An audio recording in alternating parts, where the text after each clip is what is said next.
হরে কৃষ্ণ শুধু ভক্তবৃন্দগণ, আশা করি সবাই ভালো আছেন।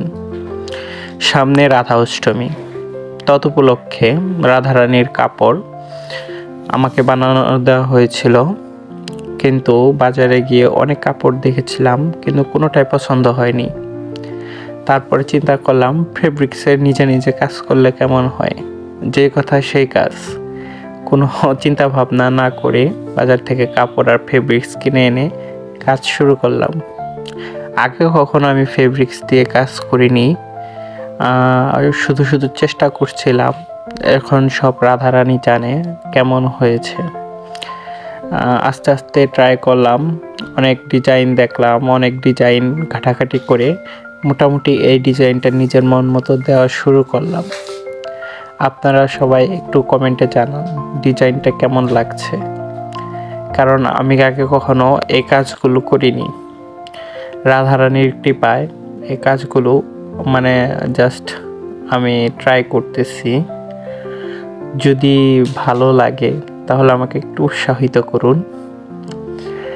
আর এটা আমি নেট থেকে যে সাজটা দিচ্ছি এখন, সেটা হলো মেয়ের কপালে যে সাজটা থাকে সেটা অনুকরণ করেছি, কারণ নেটের থেকে তেমন কোনো সাজ আমি পেলাম না। আস্তে আস্তে ট্রাই করছি, ধীরে ধীরে। এটা প্রথমে আঁকিয়ে নিতে হয়। জাস্ট আমি কলম দিয়ে প্রথমে আঁকিয়ে নিয়েছিলাম, তারপর তুলি দিয়ে আস্তে আস্তে করে তার উপর দিয়ে হাত বুলিয়ে সেটি রং করছিলাম। আমার কোনো যোগ্যতা নেই, কারণ সব কিছুই ভগবানের সেবা রাধারানী করে। আর রাধারানীর কাপড়ের সেবা আমার মনে হচ্ছিল সেটা রাধারানী নয়, স্বয়ং আমি করছিলাম।